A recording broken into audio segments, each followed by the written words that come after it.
É justo ser julgado por um juiz que já te processou, um juiz que já te difamou e outro juiz que já declarou ter como objetivo a sua derrota?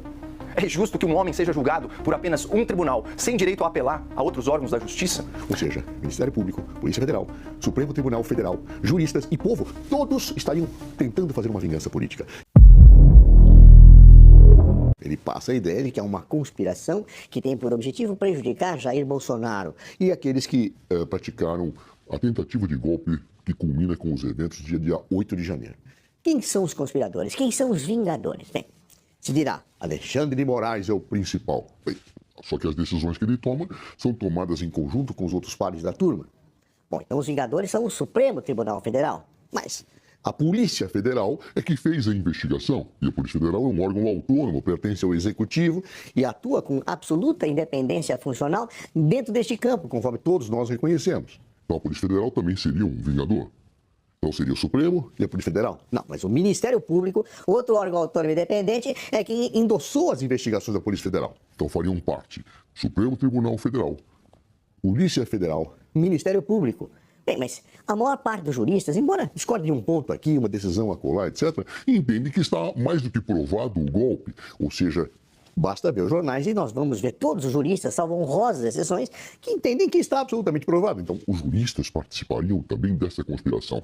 Mas há um outro dado. Recentemente, uma pesquisa foi divulgada que 55% dos brasileiros foram favoráveis e opinam favoravelmente à prisão de Jair Bolsonaro domiciliar, como foi decretada pelo ministro Alexandre de Moraes. Então, o povo também faria parte dessa conspiração. Ou seja, Ministério Público, Polícia Federal, Supremo Tribunal Federal, juristas e povo, todos estariam tentando fazer uma vingança política. Quem é a vítima? Quem é a vítima dessa grande conspiração? Jair Bolsonaro e aqueles que o defendem. A vingança, ela é pessoal, ela é emocional. É um castigo ao outro, motivado por sentimento de ódio, dor, humilhação. Em outras palavras, vingança é a justiça feita pelas próprias mãos em desacordo com a lei e, portanto, a vingança é uma injustiça. Feita essa distinção, retomemos aqui a questão em debate. O julgamento do ex-presidente Jair Bolsonaro e dos seus apoiadores é um exemplo de justiça ou uma manifestação de vingança? Eu entrego o veredito à nossa estimada audiência. É justo que o gabinete de um ministro do STF tenha conspirado para manter pessoas presas com base em opiniões políticas nas suas redes sociais? É justo que um juiz primeiro escolha quem deva ser investigado para depois procurar por algum crime? E é justo que, na ausência desse crime, esse juiz instrua os seus paus mandados a usarem a sua criatividade? A propósito, é justo que um homem seja julgado pela suposta vítima dos seus crimes? E é justo que um homem sem cargo público seja julgado por um tribunal antes reservado apenas a autoridades? Caro espectador, é justo que um homem público seja julgado por antigos aliados do seu maior opositor? É justo ser julgado por um juiz que já te processou, um juiz que já te difamou e outro juiz que já declarou ter como objetivo a sua derrota? É justo que um homem seja julgado por apenas um tribunal, sem direito a apelar a outros órgãos da justiça? Aspas aqui para o senhor Alexandre de Moraes, segundo o jornal O Globo. O ministro disse que seus colegas do Supremo já revisaram mais de 700 decisões judiciais suas após os recursos das defesas. Você sabe quantas eu perdi? Questionou Moraes. Nenhuma. Vejam que interessante essa escolha de palavras do ministro Alexandre. Aparentemente, esse processo é uma questão de vitória ou derrota pessoal para ele. Outro ponto aqui que requer indagação. É justo que um homem seja impedido de falar e de ser ouvido antes mesmo de ser julgado? Parece justo que alguém que é tão atacado publicamente não tenha o direito de se defender publicamente? Aliás, é justo que apenas jornalistas, influenciadores, políticos da direita sejam excluídos das redes sociais e perseguidos judicialmente pelas suas opiniões? Aspas aqui por editorial da Folha de São Paulo. Censura promovida por Alexandre de Moraes tem que acabar. Puna-se o que houver de crime no que for dito, mas sem recorrer ao instrumento inconstitucional e autoritário da censura prévia. Fecha aspas. Vamos voltar aqui aos questionamentos. É justo que um homem idoso seja intimado num quarto de UTI horas depois de uma cirurgia de risco nas suas vísceras? É justo que partidários desse homem recebam penas maiores que homicidas e estupradores só por terem participado de uma baderna em prédios públicos?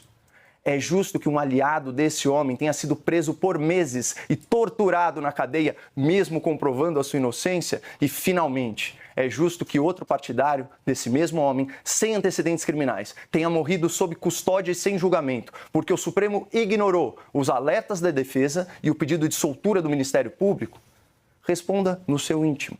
Você acha que tudo isso que foi colocado aqui é a mais justa aplicação da lei ou são atos de vingança? Se for vingança, eu lamento o destino daqueles que hoje estão se vingando. Porque, como ensina a sabedoria popular, aquele que embarca numa jornada de vingança tem que cavar 2 covas. Não há como simplesmente tapar o sol com a peneira. Isso é de uma evidência total. Claro, esse julgamento, ele tem uma dimensão, sim, paradigmática. Paradigmática em relação ao futuro. Por quê?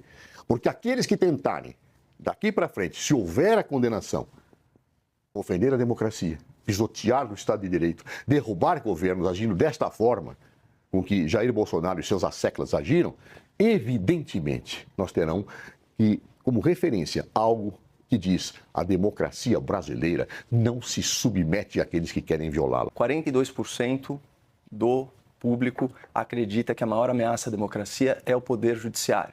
38% acredita que é o governo Lula. Esse é o primeiro ponto. 6 em cada 10 pessoas no Brasil hoje têm medo de expressar o que pensam, seja falando ou escrevendo e nas redes sociais. Também, de acordo com a consultoria Palver, 88% das mensagens virais apuradas em 100 mil grupos de Telegram e de WhatsApp dão conta que as pessoas reprovaram a prisão domiciliar, a decretação da prisão domiciliar do ex-presidente Bolsonaro. Quando vai para a mensagem orgânica, esse número cai um pouco, mas continua ainda 2/3 das mensagens. Ou seja, parece que há números para todos os lados e esse não é um argumento irrefutável. Finalmente, se o cerne da questão é se houve tentativa de golpe, nós precisamos recorrer ao direito penal e ao Código Penal, que estabelece de forma peremptória que tanto a tentativa de golpe de Estado quanto a tentativa de abolição violenta do Estado Democrático de Direito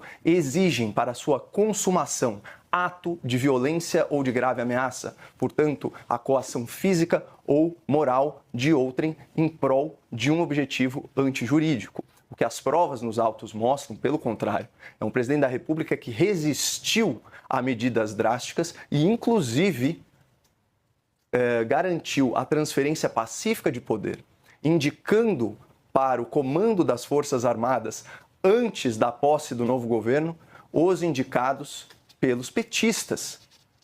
Não há fato mais claro da intenção de transição pacífica de poder. Finalmente, o direito penal brasileiro, ele não pune a cogitação nem os atos preparatórios, ele pune a tentativa, ou seja, quando a coisa é colocada em execução, o que não se verificou nesse caso. E de toda a brilhante argumentação do Dr. Zé Eduardo, me saltou aos olhos, aí porque fugiu com um ponto fora da curva, essa justificativa de que Jair Bolsonaro passou a vida inteira defendendo ditaduras e tal. Ora, nós já fomos governados por uma presidente que era uma terrorista de um grupo armado, revolucionário, que queria instaurar uma ditadura comunista no país. E da mesma forma, várias pessoas ligadas à esquerda, ao lulopetismo, que têm esse histórico. Então nós precisamos acreditar que as pessoas têm a capacidade de evoluir e não julgá-las aí pelas ideologias do passado, mas sim pelas ações do presente. E mais importante que isso, nós temos que respeitar o princípio da pessoalidade da pena. Ou seja, as penas devem ser restritas às ações daquela pessoa. Mostrem-me uma prova que vincula Jair Bolsonaro a qualquer ato ou ordem violenta e eu abro mão da defesa do devido processo legal.